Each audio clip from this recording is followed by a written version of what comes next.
right. So we have some things to get to here. So let's backing up here. First of all, we've got some amazing speakers today. They're fun too, believe it or not. We're data people who are nerds and fun. Can you believe it? It never ceases to amaze me how cool this community is. This is a fun one. And then we'll get into some Kahoot later.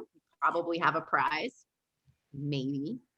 And then Zach's going to round us up today with some design tips. Will be coming up shortly. Next month, Karen, do you want to talk about next month? Oh, sure. Okay, so I'm guessing everyone's familiar with the show Nailed It. If you're not, you should totally watch it. Does anyone know? Is that a Netflix series? I think it is. Anyway, Nailed It is an awesome show where baking, it's different baking attempts. So someone will try to make a cake, try to like imitate a cake that's been done really, really well, like professionally, and there's an epic fail. And anyway, it's a big contest. So we had an idea to try to recreate something like that, and we have a joint tug meeting planned for next month. We're going to join forces with Raleigh and Tucson. So we will have Christopher Scott, he's a Tableau ambassador, the other Raleigh leaders, Christian Felix, who leads the Tucson group, and we're all the tug leaders are just going to kind of come up with some epic fails and like nailed it moments and share those during our August meeting. So please try to make it. And the calendar that you guys see on this screen has all of our future meetings. If you go out to Tableau Public and search ATUG or Atlanta Tableau User Group, you'll find this, and just a valuable resource if you don't know about it. So also we wanted to take a minute to talk about IronViz. Was there one more thing, Karen, about IronViz? I don't really have anything on IronViz. Does anyone else? I do want to just say, like, if you guys haven't, all the submissions were due, I want to say July 2nd. So entries are in, the competition is on, and winners will be announced, I want to say like August. But if you haven't seen the amazing Vizes yet, I think there's like a collection. You can search on Tableau Public for IronViz and kind of find them. But I highly recommend going out and checking out some of these dashboards. They're amazing. They're amazing. Amazing. So first up today, we've got Will Perkins.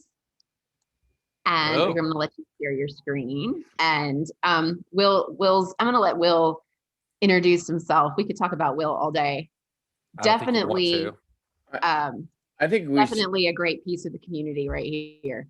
We promise not to do this, but I think we should totally go back on our word and have Zach introduce Will, and then I would love after listening to these guys for the last 20 minutes, like I want to take the hands off the wheel and just let this thing go, because it is That could be awesome. There is some TNT to be exploded here, and I think it would be a travesty not to do it. Okay, yeah, that's great. So Will, I'm actually his boss, so Will does work for me. I don't know if you know that. You know, I've kind of taught him everything he knows about Tableau. Some things have stuck, most things have not. So, you know, I don't know what the quality is going to be for this presentation. I'm really happy that I'm going to go second, because you'll see that he's going to set the bar so low that it's going to be so easy for me to, you know, level up those expectations. So, Will, take it away, my friend.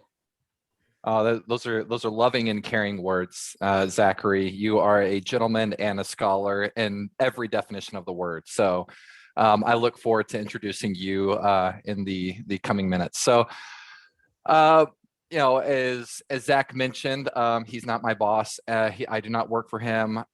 He and I do help each other out. We do teach each other things. We share our ins and outs, just like any people in the culture do, in the Tableau community do. My favorite thing today that I'm going to talk about is actually DATEDIFF. I think DATEDIFF is a valuable and underutilized function within Tableau, and there's so many great things that you can do with it. So I'm going to talk about that and what a difference DATEDIFF makes. So quick definitions, just to make sure kind of everybody's on the same page. You know, I know that Tableau has the specific definitions in the tool, but you know, DATEDIFF, it returns a numerical value between a start and a stop date, defining on what that particular truncation of the date you want to do.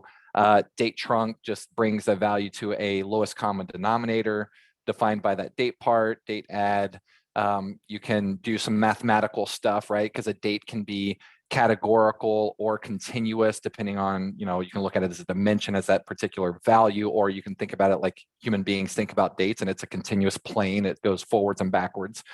Getting date name is the actual text value. Date part is a piece of that. It's very similar to date name, but it actually returns a numeric value. So April is 04.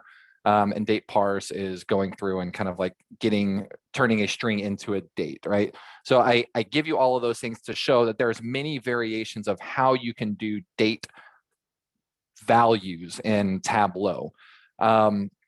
So I do want to make sure you do take some mental notes. So as I go through any dashboard, when I'm thinking about it, I always try to think from a business perspective, how am I going to scale this out? Is this a one-time ask, or is this a long-term BAU type dashboard for us to continue going forward? So if I have to take dates into consideration, is there a certain time frame people generally care about? Is there a certain type of view that people care about? Should I have some sort of default value? Should I, you know, how do I scale that out, right?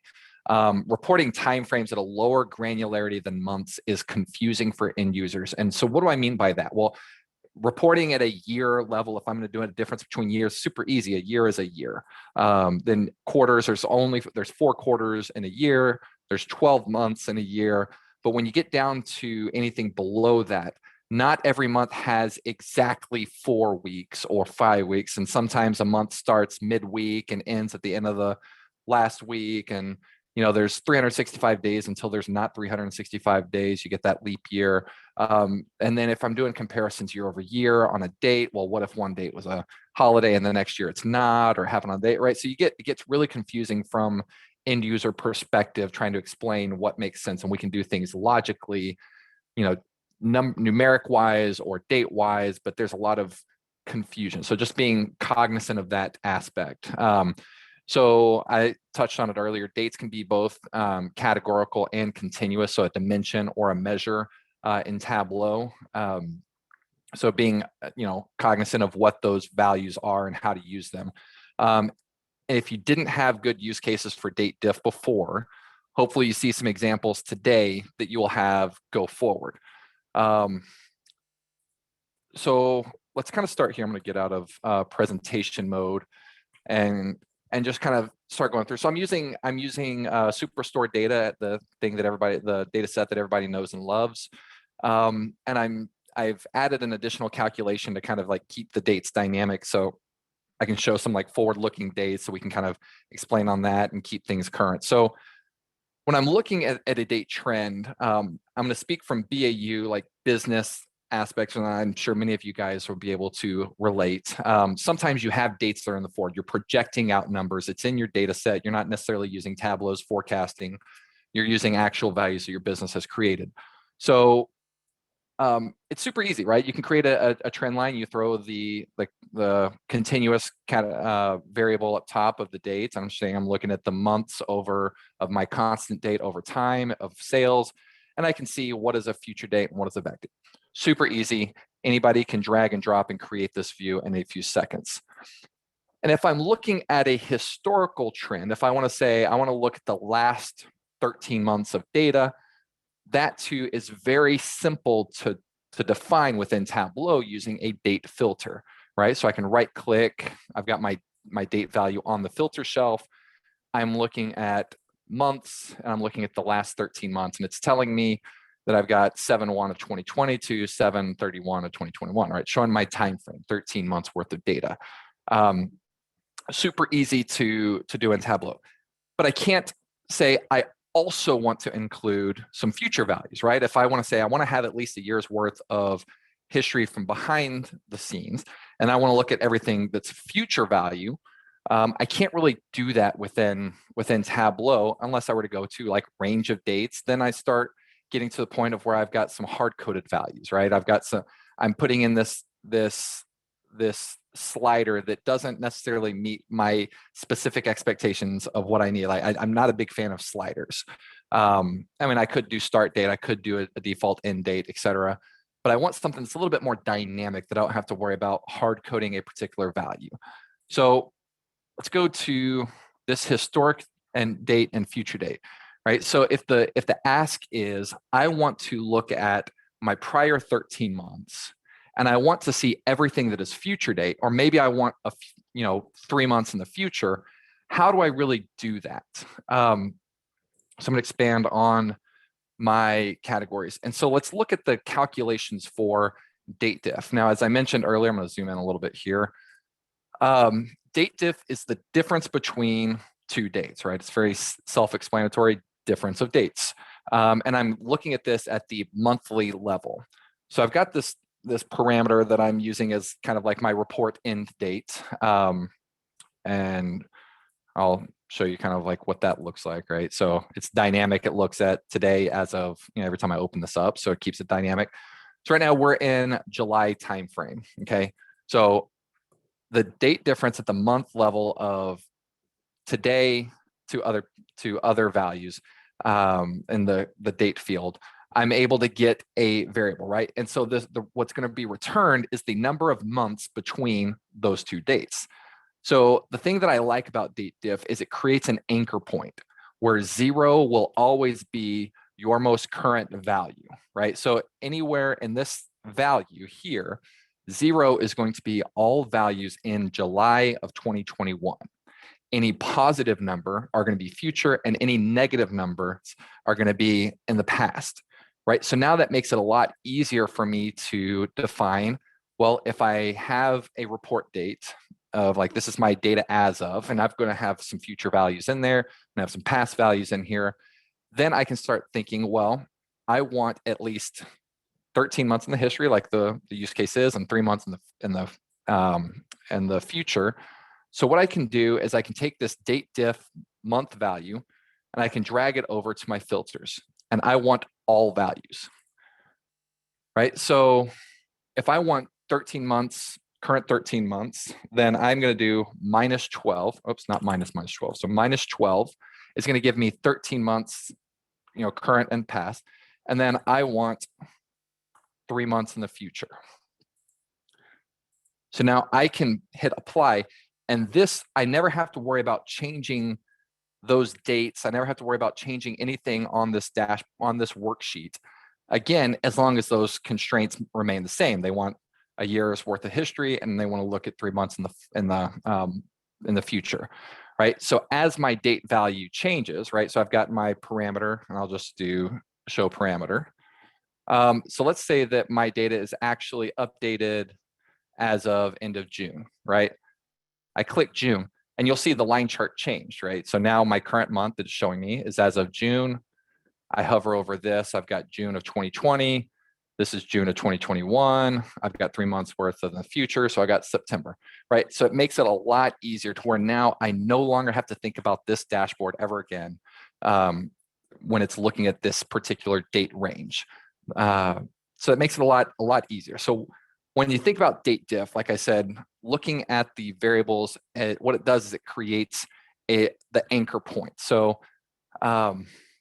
data as of, right, just kind of give you an example to look, well, if I wanted a DATEDIFF of years, I can click on this fiscal year or full year 2021.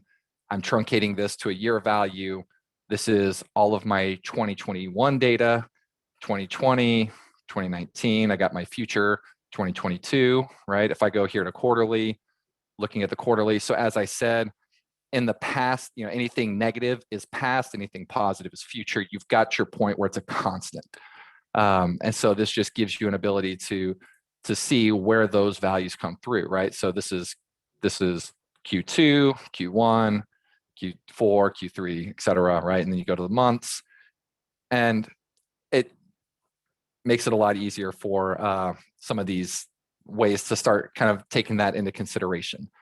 So I already did this. All right, so this is the, I went ahead and already did all that already. So it's before going into the understanding date diff.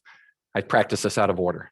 All right, so how do I take this into, other things, right? A trend line is good, but what are some additional things that people like to have on dashboards? Well, KPIs are huge, and KPIs with month over month, year over year comparisons are super, common when it comes to business relationships. You gotta have some sort of context with your KPIs. And generally people like month over month change, year over year change. So using DATEDIFF, I can create one worksheet with 2 additional calculations, month over month, year over year calculations, using table calcs, and I never have to think about this ever again, right? So how do I get to something like this KPI where I don't have to think about creating this? I don't have to create another process in my ETL process to define these percentages. I want these to remain dynamic. I want these to be impactful. So what do I do here? Well, I can easily start with saying, okay, well, I've got my dates and we've got this by region, right? So this is just the basic information. So I'm going to drag my date diff of month up top, and I'm just going to right click and drag, and I've got my variable, and I'm just going to convert this to be discrete, just so you can kind of see those numbers. So 29 is 29 months in the past. Come over here to looking at 0, right? So we got 0 on these current values. Actually, let's drag this over here, make it easier. All right, so doing this over here. So -1, 0. All right, so here we have our current month numbers. Well, I don't need anything past a year in the past because I'm looking at, just year over year numbers, and I don't need anything in the future because I'm not projecting anything out. So I can throw my filter shelf, use all values, and I just want -12 to 0, right? Because I just want a year's worth of data, okay? So now that's filtering out my data. I've got June of 2020 to June of 2021, May, et cetera, right? So starting to look at this, super easy. Then we can do a table calculation to say, I want the difference between these numbers, right? I want to start looking and saying, okay, what's the percent difference? Well, I'm going to drag sales down here. I'm going to drag this to detail real quick because I've already got sales listed on the label, so I can't put another sum of sales on the label. It won't duplicate that. So what I'm going to do here is I'm going to create a table calculation. So I'm going to do a percent difference. I'm going to control drag, or actually I'll just drag this over here to label. And then I'm going to make sure my calculation is calculating at the level that I want it to calculate. So I want West to look at West, right? So I'm going to come down here and I'm going to take this off. Oops, wrong one. Sorry, date diff. There we go. All right, so for each month and date diff, I want the percent difference at the region level, right? So now I'm looking at region and I've got a percent change. I can see 13, or going off like, so this is coming from 12, right? And this is the prior month. So now I know that West, this is 74% above where it was last month, et cetera, right? So now I've got my month over month calculation. All right, so I'm going to do a quick table calculation name, or I can just drag this over here. I've already got it in the values over here, but I'll just drag this over here into my view, and I'm just going to call this month over month example. There we go. All right.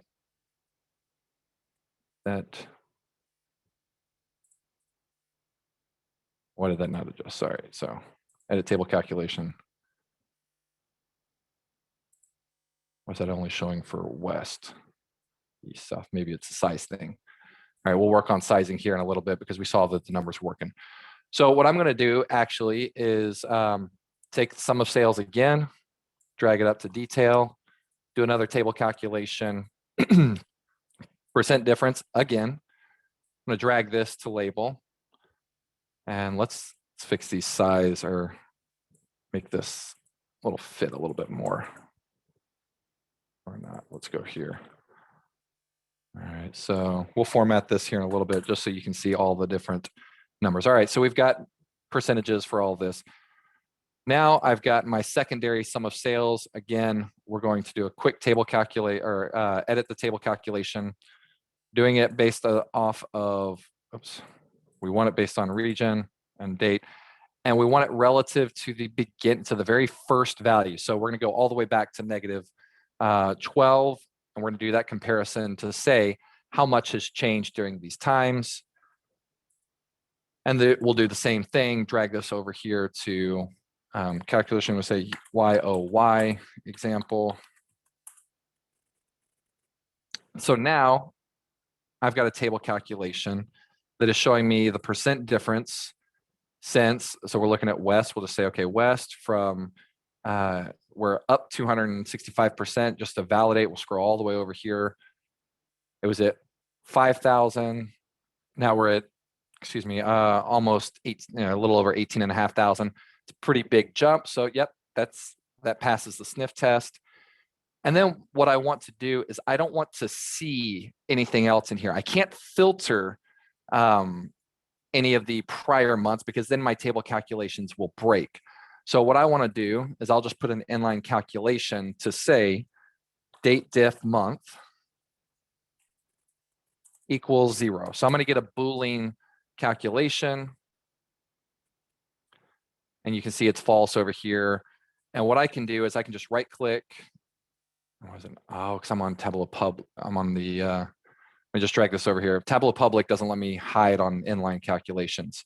Take a note, Tableau team. Can't hide on inline calculations. So I'll just make this show only current month. All right. So now it's an actual field. Now I can go and hide any false values. So now I'm looking at these. I formatted it. Let's show all entire view. This isn't working the way that it's supposed to be. This is what happens when I do stuff on the fly. All right. Oh, it's because I need to add those into the level of granularity. Same thing, month over month, edit. There we go. I click twice. There we go. Now it's working as expected. I don't need to see this header. I don't need to see the 0. So I can just uncheck show header and I can format these accordingly. So now I can make a pretty sweet KPI where I don't have to worry about a month over month or year over year calculation ever again. So let's say like I'm gonna make this size 12, sum of sales. Let's make this size 28. That looks good. Month over month, we can say month over month here. And then year over year, year over year. And I've got some good looking KPIs, right? I can format those numbers. I can build in some colors, etc. But that is the easiest way. I do this all day long for KPIs and I never have to think about them ever again. Then I can go into some additional enhancements of how do I get some things to call out the numbers of what's important to look at, where we're looking at all negative and month over month changes above 75% growth. I'm going to switch this back to, I'm not going to go into this, but I've got this workbook saved on my Tableau Public profile. So feel free to go look at my Tableau Public profile to view this. And then we can just, let's say we want to make this to July. I know that July number, oops, just make this July, hit okay. So then you've got like green and red. So like if it's really good growth, you can say, hey, this is beyond really good. Anything that's negative, you really want to focus. So this is a fun little trick that I do as well in some of my BAU business work on how to like draw the eyes to things that are important. And then we'll come down to like a trailing month over month calculation where sometimes you want a rolling 12 months counting today as 0 and I want a prior year and just use just the 2-year trend of comparing month over month, year over year type numbers. Again, using date diff. I'm trying to be cognizant on time here. So if any of the speakers want to, or the presenters, sorry, want to show that like if I'm good on like 5, 4, 3, 2, 1 on time. But now be able to do this. So now instead of a rolling months, again, going to a normalization, if I right click on here and look at the calculation, I start doing modulos. Can't really explain mathematically modulos other than saying like we're going to divide this by 12, but get like the low value, like how many times does this number go into 12? Because I've got 12 months in a year. And I'm taking the floor of that, right? So I'm just getting the integer of that number, which gives me my rolling months. So if I have my DATEDIFF rolling months show header, then that keeps my current month again as 0. And I'm taking the modulo. So current month for prior year is still 0. It's just dragging all those numbers into the 0 versus 12, right? So moment I get 12, that's going to bring it down to 0 as well. And then any future values. And then for rolling years to get the separate lines, I take the DATEDIFF of the months and I get the ceiling value of dividing that by 12. So it's a different way of looking at the mathematics for, how do I get, 0 being current year, 1 being prior year, 2, etc. So then this just gives me an ability to have this value continue to trend. And what I did is put in just a reference line to say this is January for that current year. Like when is January? So your end users have kind of a reference point. We're looking at the current versus prior 12 months worth of data, sum of sales, and it's showing the values from August 2019 to July 2021, and kind of gives the reference point to say, okay, well, I'm not going to show the header because a customer or an end user, business stakeholder doesn't understand what 0 means. So I don't show that header. So now I can say, okay, well, they're looking at January, February, March, right? They can tell by where the lines are changing. That gives them a reference point, and it can tell you this is current month, right? So now you've got points of reference where I don't need a header. So it helps the end users understand their visualization they're looking at. So hopefully you learned a little bit here. I see there's a lot of like blinking on the chats for Q&A. So if we want to open it up to Q&A right now, I'm good for that. Sure, we can do that. And there was also a question, I think we may have one in the chat. Hang on a second. Okay. If someone has a question about, would your method significantly slow down dashboards that are utilizing live connections? I don't, like in my BAU setting, we don't use live connections. We generally have a process that preps the data for dashboards consumption prior to it going to the server. So I don't know if that would impact performance on a live connection. Gotcha. I don't have a good enough answer for that. Zach's a server guy, so Zach can come off mute and say. Yeah, you have any thoughts, Zach? Sure. Yeah, I mean, pretty much anything that's not simply just connecting to the data is always going to hurt performance in live connections. So anything, you want to stay away from table calcs, you want to stay away from LODs, because Tableau is going to basically select everything, and then on top of that, write a function that mirrors that in SQL. So you want to be careful, especially if performance is already not great with the regular connection. This is just going to kind of add to it. But yeah, in an extract, which is most cases, this stuff is, it's nominal. It's not really going to make much of a difference. Okay, no, that's cool. Let's see. Any other questions? I'm checking Q&A. We don't have any that were submitted in there. Okay, it looks like we have another one. If a dashboard has one primary data source and multiple secondary data sources, would this method for metrics am I reading this wrong? Sorry. Would this method for metrics based on secondary data sources? So like, would this work for secondary data sources, I'm assuming? I think so.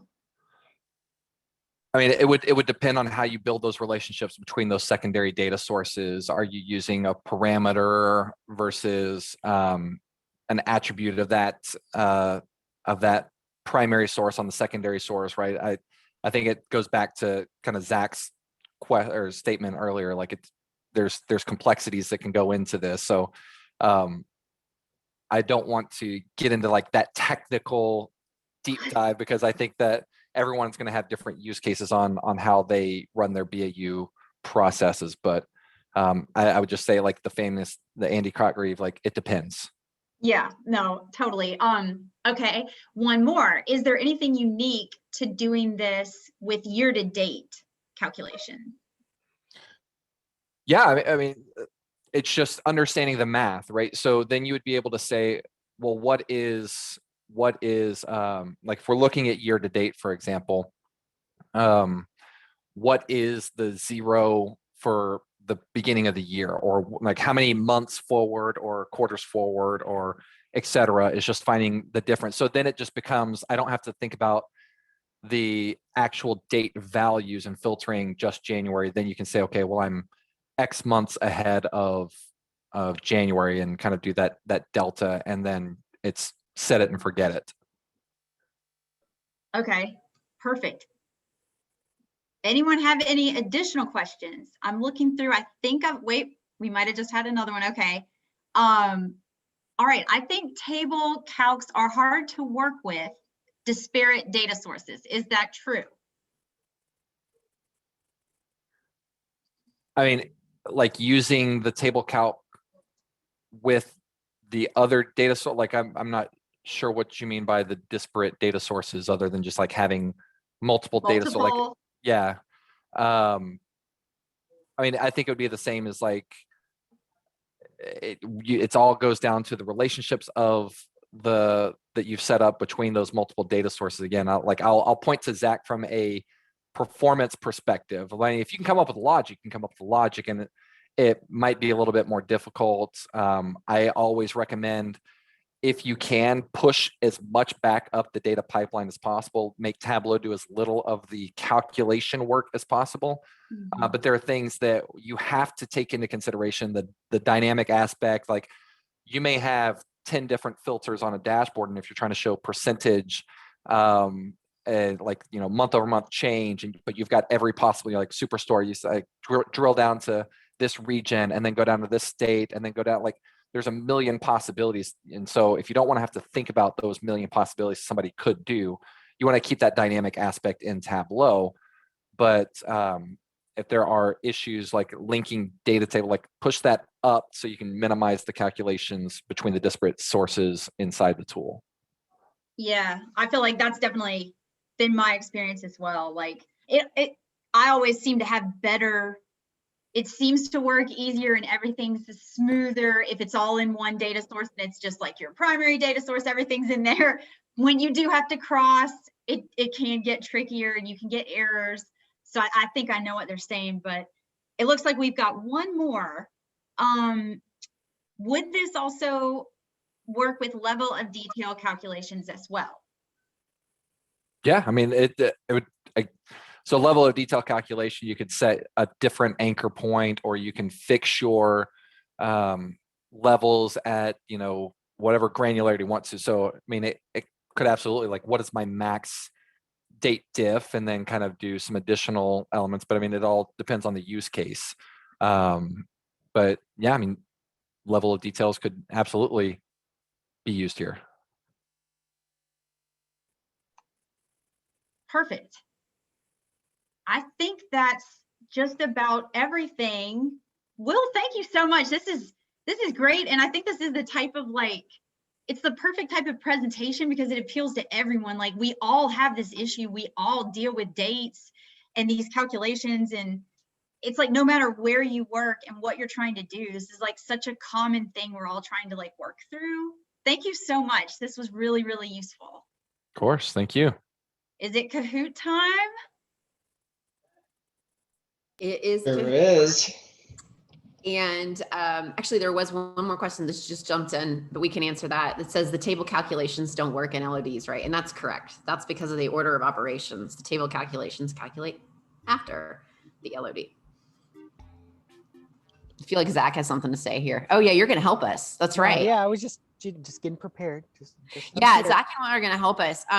While we get this set up, with Kahoot. And I think that the screen's a little grainy still. I wonder if maybe, oh, there it goes.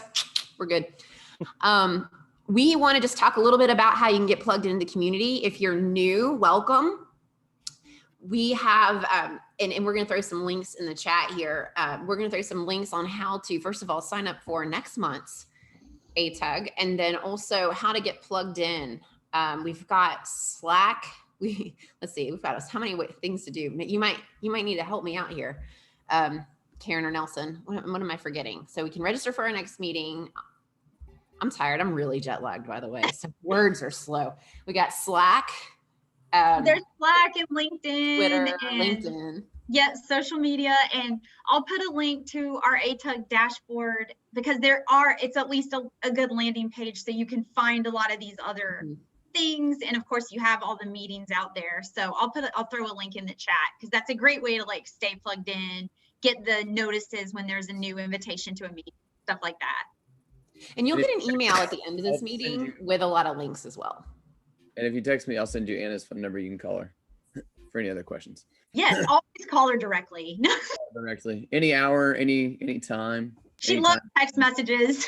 I keep my phone on mute for a reason, like all the time. So when I lose my phone and people are like, why don't you just call it? I'm like, or can I call your phone? And like, doesn't matter. It's silent always.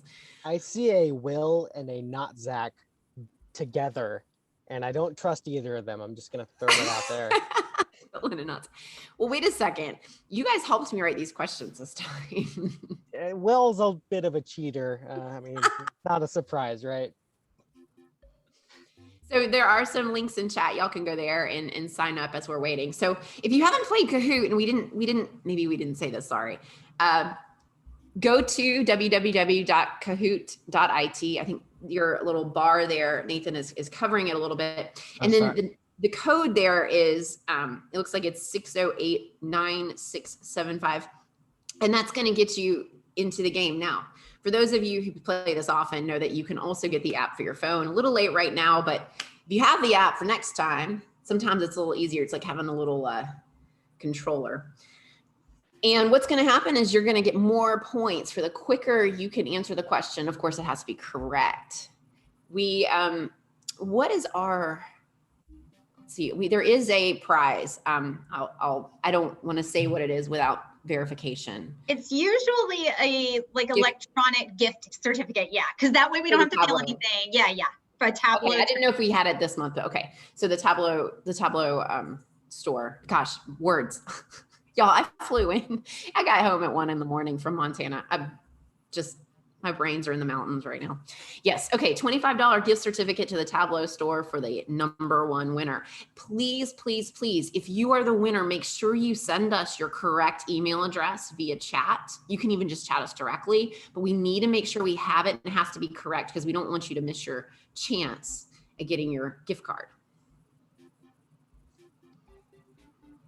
Awesome. So we're at 32 of 80 people. Yeah. So, okay. Come on, guys. Jump in. We're going to give you about 1 more minute. Let me look at our Kahoot.it on your phone.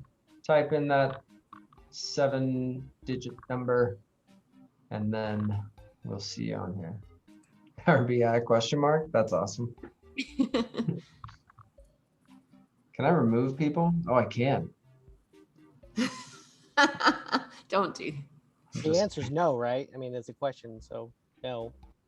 Duh. Can we get to 40?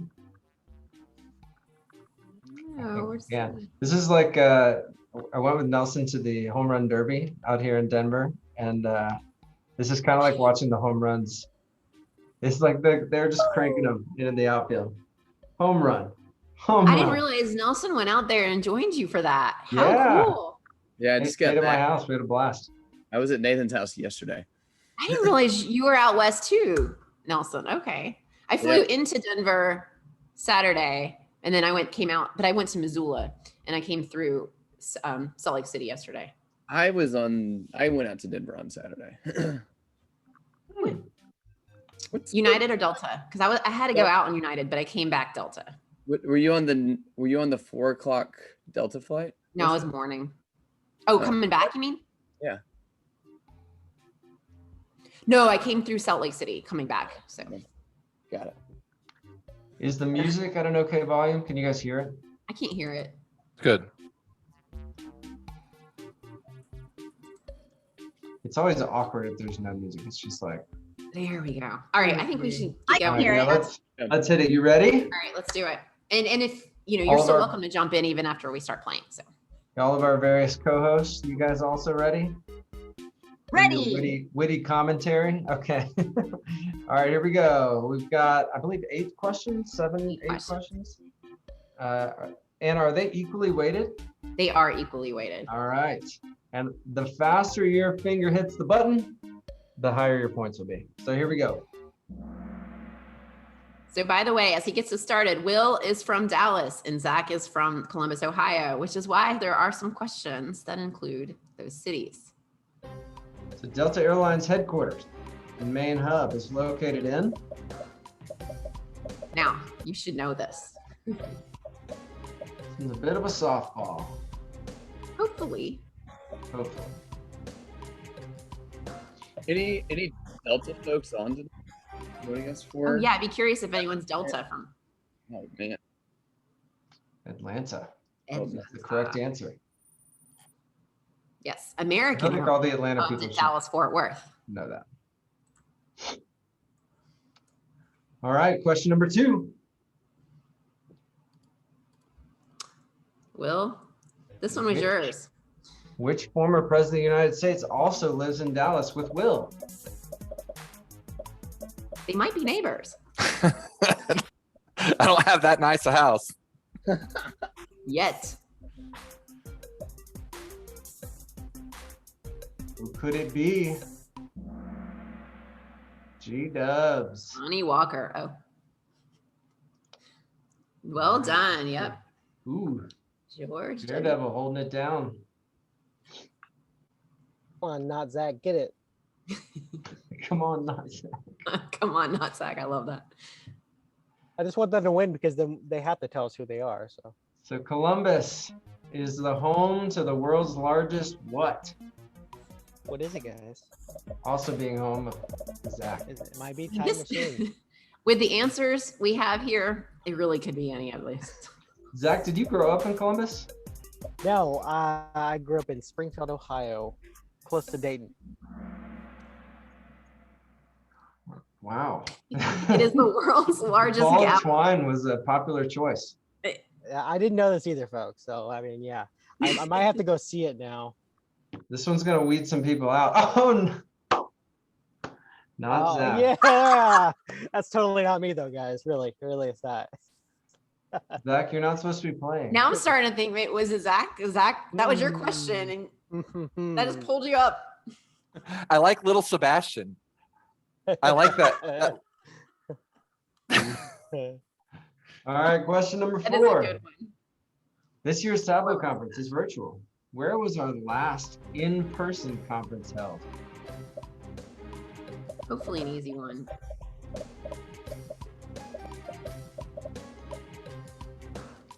I actually couldn't believe that we had a Tableau conference in New Orleans. I was thinking about past conferences. Vegas, baby. It's Vegas. Atlanta. And before that was New Orleans. Yep.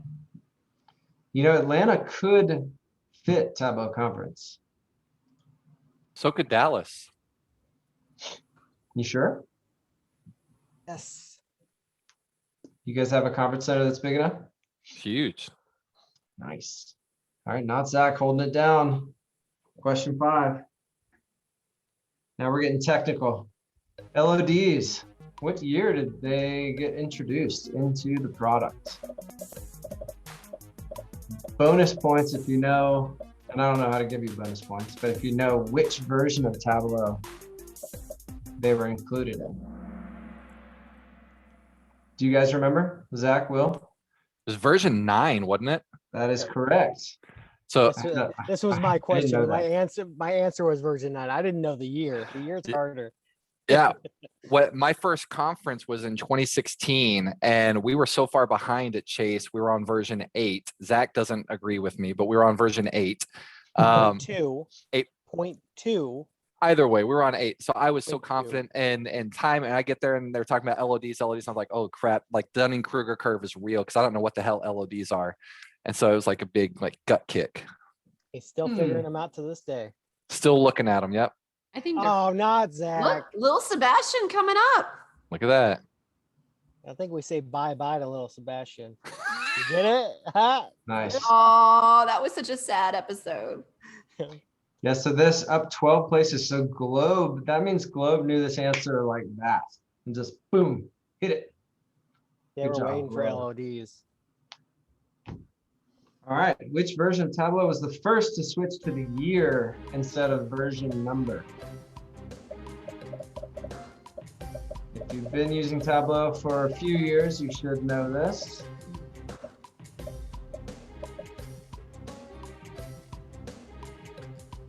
I have some clients that are still on 2018.2. I mean, I just talked to somebody that was still on 10.2. So What?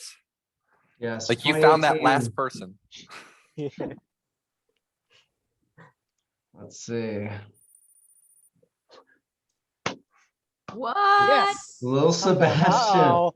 Ron Uh-oh. Blaming- Swanson would be proud. That's awesome. Shiva knew that answer. Good That. job. All right, we have one more. Two No, more. two Two more. more. What's the current version of Tableau? If you were to go to Tableau and download the latest version, non-beta. We're not talking beta. And I version. have not updated to this one yet. It keeps telling me. I'm like, when? I'll do it. Nathan, is that what you did today? Is that what slowed Actually, you yeah, I down? just upgraded to this version today, 2021.2. Yep. So I've got 2021.2 right here and I forget what that one is, and 2018.2. I have several as well. I have to keep them in order, otherwise I can't remember which one to use. Sebastian's Oh, on not fire. Zach. Uh-oh. Wow. 7 correct answers in a row. I'd say, Jen, I think even if Lil Sebastian doesn't pull this out, I think they deserve something. All right, last question. Come on, not Zach. All right, next month we're combining with somebody. Is this all right? Is it Raleigh? Raleigh and Tucson. I used to work with a guy that called it Tucson. That is That's not how I correct. remember how to spell it. It's like, I'm like, oh, yes, like just like Wednesday, I'm like in my head, I'm like Wednesday. February. Yeah, so that is correct. February. Yay! Yes, it's gonna be We are exciting. in fact doing that. All right. If you end up being the winner on the podium, you do need to chat us your email, and you can just do it to all panelists, I believe. Hey, Madison. C. Is that Southeast? SE? Southeast. Lil Sebastian. Oh, yay, little Good Sebastian. job. Oh, not Zach. I'm gonna need not Zach to put something in the chat so we know. Who was it? All right. So again, you can go to the chat and chat just to the panelists or directly to one of us to What's it? Will, was it you? I got my question wrong on purpose. I just wanted to play. Somebody put "You're worth 5,000 candles in the wind." Wait, was it Will? I'm not Will. Little Sebastian. Oh, okay. Sarah W is little Sebastian. Congratulations, Sarah. Oh, nice. Hey, so here's a little Hey, Sarah, data well for done. us. That's awesome. Uh, All right. The most What- difficult question. Your email addresses too, not just your name, because we don't know. That's true. Yeah, we need your That's email one for address. Bonnie. Most difficult question was the Columbus being home to the world's largest what? Only 12% got that right. Gavel. Who knew? I wouldn't have got it either. Just You've if I got in chat. Tell us if you actually knew that, because I had to. I googled and verified. I'm like, what are you talking about? I got it correct. I didn't know it. I Oh, got yeah, Anna, I lucky didn't on actually that check one. that answer. So coming up here, we've got Zach, and he's got. Well, I think he's got Will to introduce him. So this is kind of a surprise to me today. I was told that I was going to have to introduce Zach. So I was trying to find any cool things and knowledgeable things about Zach, but still Googling. So Zachary Geis, according to LinkedIn, works at JP Morgan Chase. He does some Tableau stuff. I guess he's kind of an ambassador to Tableau devs. He's got some cool things, I guess, on his public profile. I actually taught him a lot of this stuff. I mean, he thinks that he's my boss, but I got to show y'all some of these text messages that, hey, Will, we got a spot open if you want to come work for me. You want to come work for me? You want to come? So, I mean, I think he's a little wants to make, but in all seriousness, people may think that we have some bad blood. I really like Zach. He's a smart guy. He's a great guy. Very knowledgeable in the tool, and I do have a reputation to maintain. He's also a jerk. So there we go. Zachary Geis, if you would like to go ahead and and present. Oh, look at you, you're making me feel bad. I didn't have anything nice to say.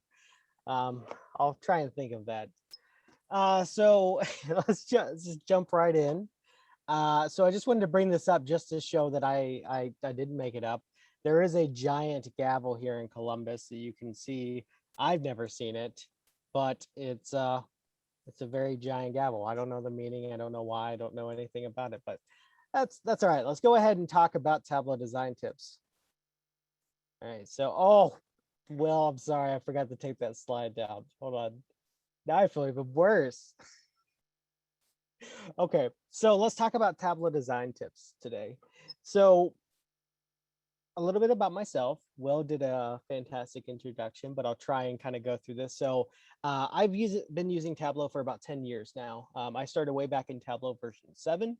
I lead the Tableau Center of Excellence for JP Morgan Chase. So if there's something to do with Tableau at Chase, usually my team or I are involved. We do server management, we deliver the servers, we deploy the software, we do training, we build applications for automation, pretty much anything that has to do with Tableau, we're involved in some way, shape, or form.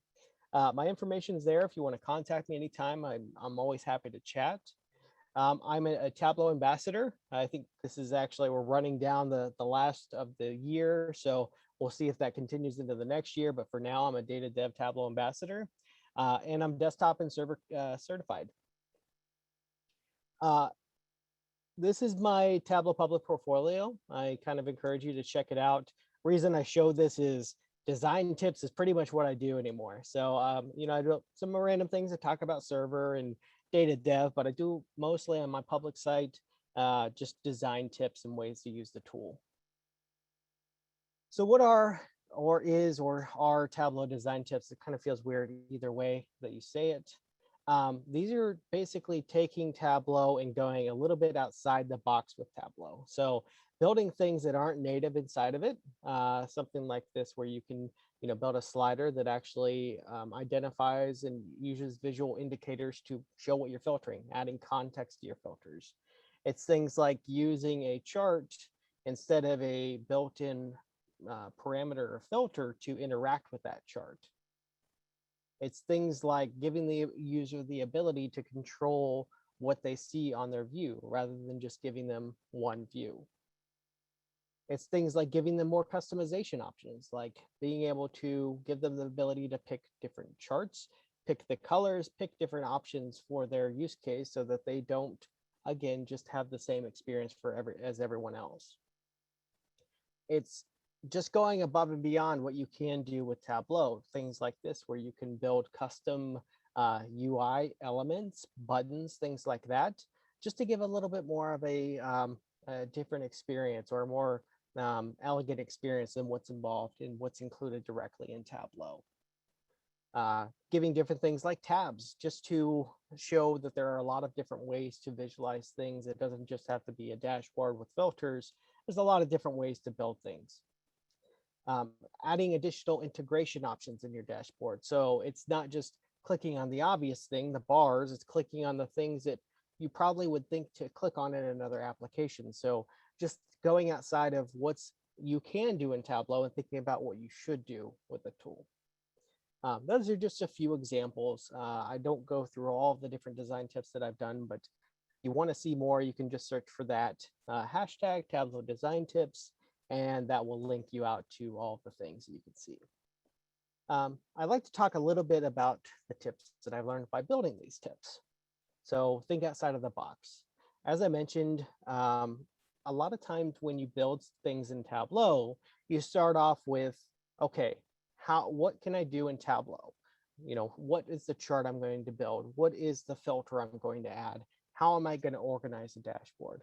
I encourage people to go a step beyond that and think about, what would I do if Tableau wasn't a limiting factor? What would I do if I could do anything based on the inspiration that I see in different websites and different dashboards and different applications? Start with that and then figure out how to do it in Tableau. If you start outside the box, there's a lot more options. Maybe it'll take a little bit more time, but there's a lot of things that you can do with Tableau when you start thinking of things that way.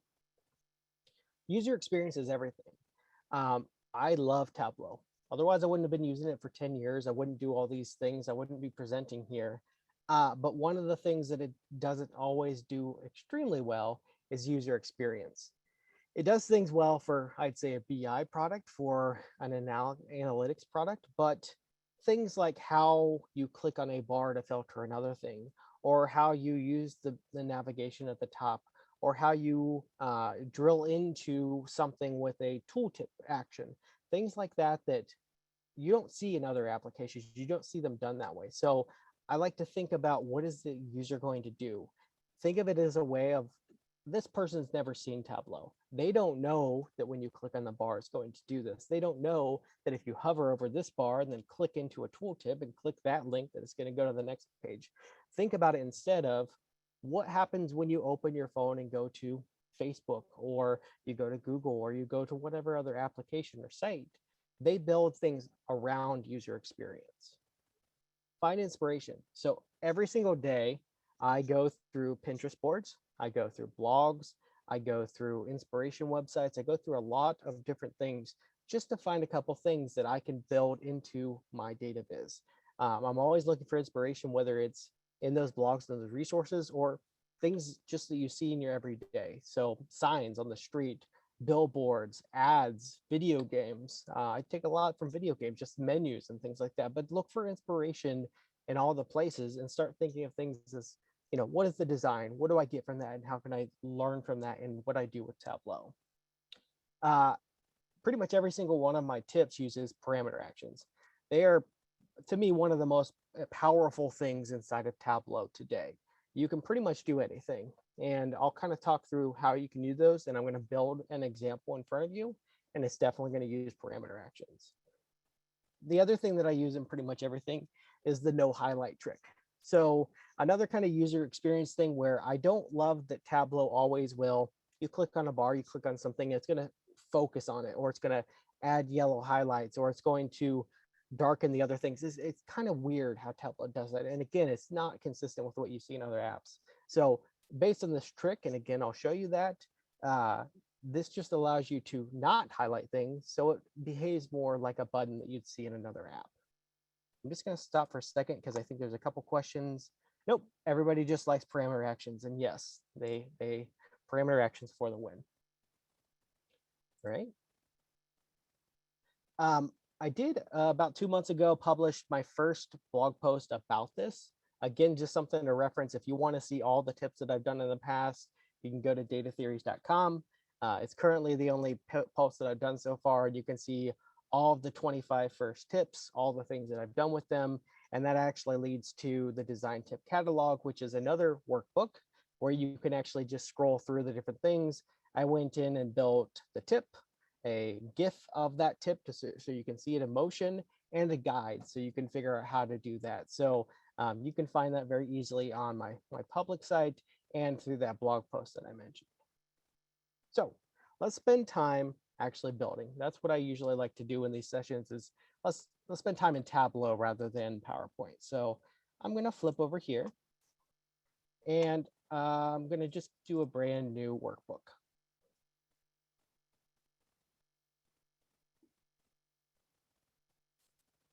And we'll give it just a moment.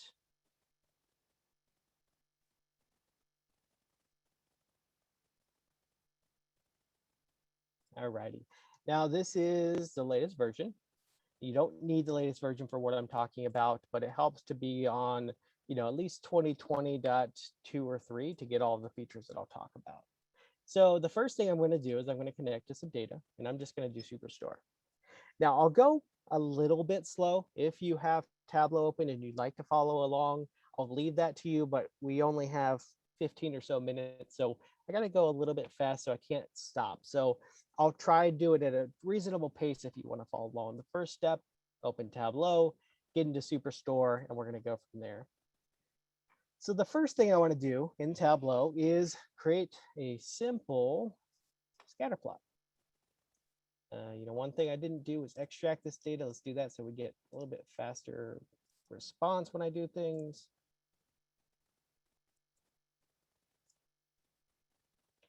And we'll do our profit.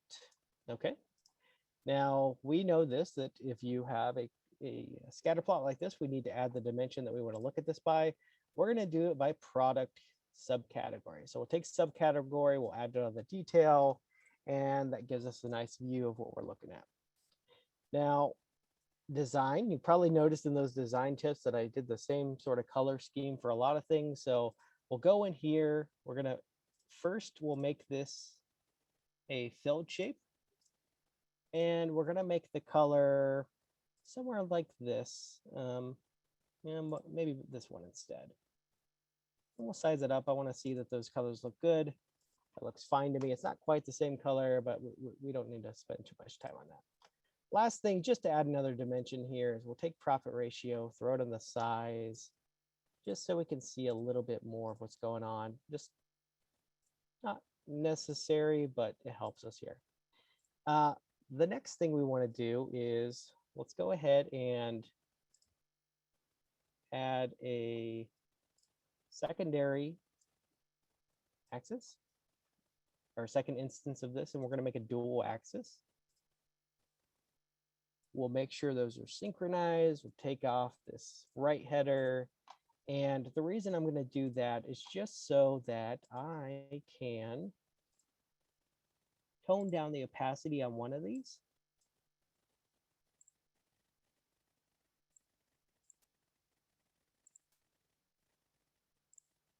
And keep the other one at 100%.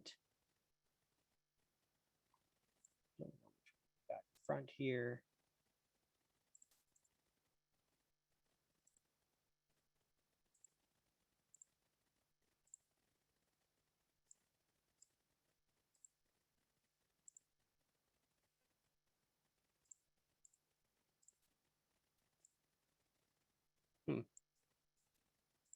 That's all right. I'm messing up a little bit. I don't remember what I did here.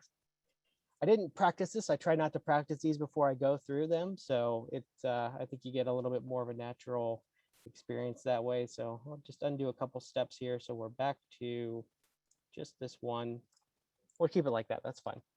So we'll call this scatter.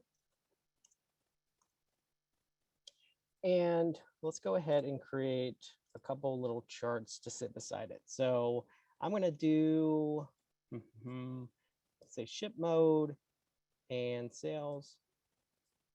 We'll flip the axis so it looks more like this.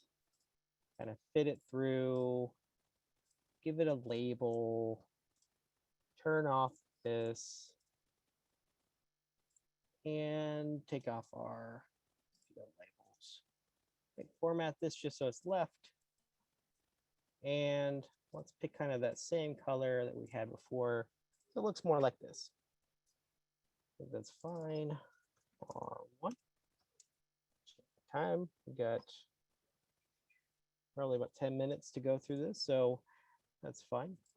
Now, before I get too much further, let's go ahead and create a dashboard. And we'll call this animation. Now, I just realized one of the things I wanted to do before we actually got too far in here was show you what we're building. So this is the actual end of the chart that I had built. So this is selection focus. This is one of the tips that I built. And the focus here is to not use the default behavior when I highlight and click on things. And so instead, when I hover over this thing, I'll give it a second because it's been sitting up, but go over here. you actually see the other things kind of fade to the gray, and the highlight become the item that I have in front of me. Make sure we don't have any big questions. All right, so let's flip back to Tableau now that you kind of see where we're going. And that's the one that I had built before. We're going to go ahead and do Will's favorite thing and just float these. I love floating things on dashboards. It's one of my favorite things to do. So I'll float this other view over here, you know, right there, just floating beside the other one that's floating beside it. And we'll float that right there. Did I mention that this is floating? And we'll float this title up here. We'll just kind of throw that up there and say, this is a floating title. And we'll kind of throw this up here and say, you know, 24 maybe. And we'll just kind of put that little title right here. I think that's good. Nice floating title. Now we'll jump back over here and we're just going to start playing around with that action. So when I hover over something, I want the color to change. So the first thing that I need to do is I want to create a parameter based on subcategory. So I'll go over here, I'll say create parameter. That's just going to give me all these options. Now, just planning ahead, what I'm going to do is just add a final option, which is all, and I'll hit OK. So what we want to do is next create a calculation based on this. Sorry, just slow a little bit. Create calculated field, and we'll just call this selected subcategory question.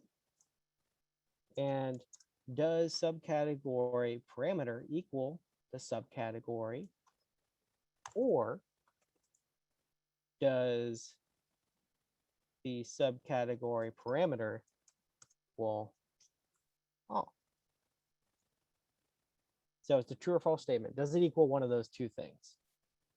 I'll hit OK, and I'll take this down. I'll throw this on my color. So we've got one thing that pops in. You know, our color is a little bit messed up now, so we'll go in here and we'll do the same kind of thing. You know, we'll play around with these colors, gray, green, and call this one kind of a gray there. Hit OK. And we're going to do the same thing over here on bar 1 and just call this selected, throw that on our color, and you'll see kind of that same pop-up happen. Now, I do remember we probably want to keep the header and take off the labels because it's going to start splitting those labels. It's going to look a little clunky. We'll go ahead and take that off. Take off the title down there on our axis. And notice I called this bar 1, so I didn't want to repeat all of those steps. So bar 2 is going to be a duplicate. And instead of ship mode, why don't we just do segment? Just another split, another way to see the data. We'll go over here to our dashboard. We'll throw in our floating bar 2. You know, we can play around, definitely format this thing a little bit better. But the big thing that matters here is that we want to change that action based on what we click on. So pretty simple. We'll go into the dashboard actions. We will add an action. We're going to change a parameter value. And basically all we're going to do is say update subcategory. When I hover over scatter, update the subcategory parameter with the field from subcategory. Aggregation none. And this is one of those things that you need 2020.3, I believe, to set the value to all when I'm not on the item that I selected. Hit OK, I'll hit OK. And if this works, hover over this. And I hover back away. You know what? I just realized we actually don't want the second part. We just want it in the other place. So if I go back in here, that should fix that. So you'll see that kind of pop green for a second. There's a little bit of a lag on my screen, but we're back there. The big lag. We'll just stop here for a second. All right, there. It's hovering very quickly, but for some reason it's not liking it. There we go. Well, for some reason there's a bit of a lag there. But if we go over here, you can kind of see, let's see if it's doing the same thing over here. It actually is lagging over here a little bit too, but not quite as bad.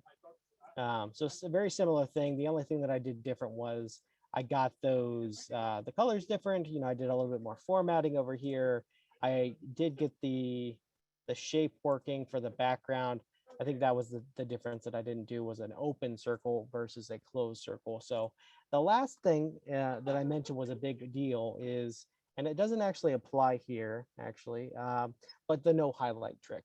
So one thing I'll actually do so that we can show this is I'm going to edit this to be an actual selection as opposed to a hover. So, and maybe that will fix the lag. So we'll click and yeah. So this is the kind of thing I was talking about before, where I don't always want it to look like that. I don't want it to be so much emphasis on the thing that I clicked and everything just fades away. Instead, I just want it to react to my click. And so what I can do here is I'll just create a field. I'm just going to call it 1. We'll call it 1 here. That's a value 1. We're going to make this discrete. And we'll make it a dimension. I don't think that part matters, but I'm going to do it. And then we're just going to duplicate this. We'll edit it and we'll call it 0. The Y tab there. Hit OK. And then I'm just going to take these two fields, throw them on my detail. So they're there. And I'm going to go into my actions to create one more action. And I'm going to do a filter this time. And I'm just going to say no highlight. I don't want you to do that highlight thing because I'm already taking care of it with my color. So when I click on scatter, we go into the scatter sheet and we want to actually add a field relationship of 0. Whoops, 0 equals 1, which is never true. And so it deselects everything, and that's kind of how it works. So instead of, when I click on this, it just highlighting very much boldly that one item, you'll see it not do that. So there's a second there where it highlights, but this now behaves a little bit more like you would expect in something else, where I'm not going to just throw it in your face that you clicked on something. I'm just going to maybe a little bit more refined way show you that I've registered that you're clicked on me. And so, you know, just something to keep in mind is not only parameter actions, it sounds like a lot of people like those, but the no highlight trick is a very good thing that you can find some articles. I could certainly share those as well, just to refine that experience a little bit. So that's really about it, I think, for my presentation. Let me double check here. Questions. So, and I think right on 2:15, which I think was expected. So what kind of questions we got? All right, so I see a couple questions here in the Q&A. We were having fun with some GIFs in the chat. There's a lot of conversation on the floating versus the tiled. So we can go there in a minute. I'd love to. First, you let's see. I think you were going to answer the question about the LODs being hard to work with multiple data sources. At least it says that you said you wanted to answer that. Oh, no, I think I was answering that from earlier. Okay. That was a question for Will. Got it. Oh, so sorry. Okay, so then it says a parameter filters faster than filter actions. I like this question. They can be. So parameter actions don't require you to do a second load of the data. So I could spend a little bit of time. He said, specifically it says this parameter filter, it didn't say parameter action. It says is it faster than a filter action? Yeah, so yeah, it still definitely can be, especially number one, if you're live in your connection, and number two, you have big lists in your filters. So filters, especially in live connections, they create another reference to the data. So they actually pull in another query to actually return the values that are in your filter. Parameters, however, sit beside your data. They sit outside of it and they don't actually reference back to your data. So if you perhaps know that you're going to always have the same 10 to 15 to 20, whatever reference fields or values inside of it, you can just statically put that in a parameter and it doesn't reference the database in any extra way to formulate that list. And then they did change that and said, clarified and said, you were right, I think that your interpretation that they meant our parameter actions faster than filter actions, but I believe it might be the same answer. Yeah. So the action itself is just another step on top of the parameter being built itself. So yeah, it still would be faster in most cases. Awesome. I wanted to know if anyone else has a question. I'm going through our chat here. I do have a question because Okay. I want to know what is it about, and this might be a multi-answer question, but what is it about floating dashboards that's your preference? I know that with me, I think floating can be more flexible, but when you render it, it depends what's going to happen. I mean, where you're going to render it is if you need to use it. So I'm curious, why and when do you use the floating? So I use floating for most of my things. Sometimes if I build a dashboard that's going to be used for a long time and I know it's going to be sitting there, I will go for a tiled effect. So when it comes to floating, I like the simplicity and the flexibility of going floating. I can very quickly put something together, especially if there's only a few objects, in a much shorter amount of time than I can when it's tiled. I think that honestly, in both routes, Tableau has a ways to go. I think that what you mentioned, Anna, is definitely the biggest con of floating, is especially rendering on a server on Tableau Public. Things do gravitate in different directions sometimes, and you have to continue to publish to check those out. But I think that tiled, they're going in the right direction with being able to see the layers and the controls in the bottom left, but they're still not there to where it really has drawn me into that.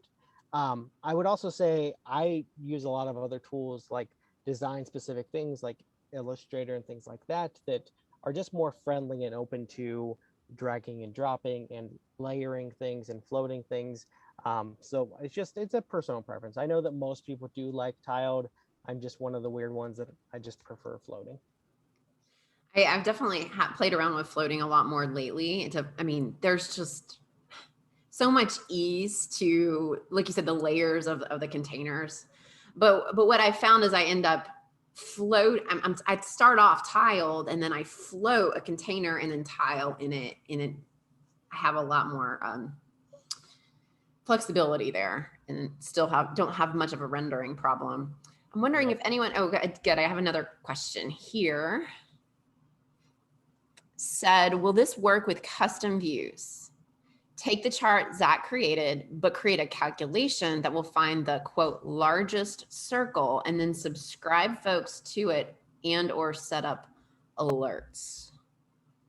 Yeah, it should. I mean, it's really just like any other field.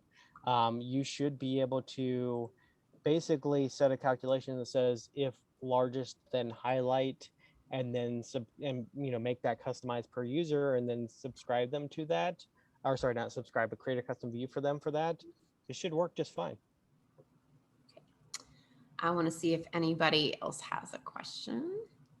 I think this has been an entertaining, I'm going to start calling these episode. This is a nice entertaining episode of ATUG. I love all the discussion on the floating and the tiled. I feel like it's so hilarious because people get like so adamant like one way or another. It's really funny to see what people say. I knew that's a hill he's going to die on. I knew all the focus that I was putting on floating would not only ruffle Will, but probably a few others, which I'm okay with. Oh my gosh, this has been so much fun. It really has. I'm going to grab sharing, see if there's, let's see. I had to close everything else off my computer because, when you're searching for GIFs, I'm not going to lie. I mean, isn't that what we were doing? No. I mean, we were paying attention to Zach. Yeah, for sure. It wasn't. Like 100%. Completely. All right, let me share my screen. It's so right, this is Will, it's beyond you anyway, so I didn't expect you to listen. So we would like some feedback, and we'd like to know, for example, when you're ready to come back in person, and we really want to start planning these and see what you're comfortable with. And let's see here. And then also, if anybody wants to volunteer for presentation in the future, especially if we're going back in person and you're like, hey, I am ready, get me in front of a crowd and I want to show them this thing that I created. Let's do it. Let's go ahead and plan this out. Any feedback, anything like that. So you can give that to us. So you'll see down there at the bottom, we've got that. We've got our links that again are in our chat. We've got some thank yous. Nelson, you want to say anything? Just here, rock and rolling. You're doing great. You're really quiet. I'm jet lagged like you are. So I'm like, y'all help me because I can't remember all my words. You're doing good. This is great. This Thanks has been everyone for so much being fun. here.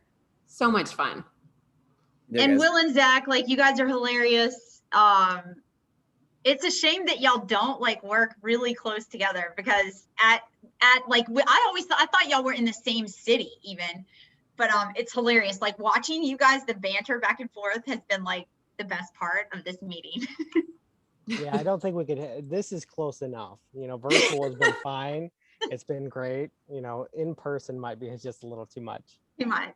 Well, if we can get the two of you in person in Atlanta, we could do something really fun. we would Oh, yeah. turn it up to 11. Oh, that's fantastic.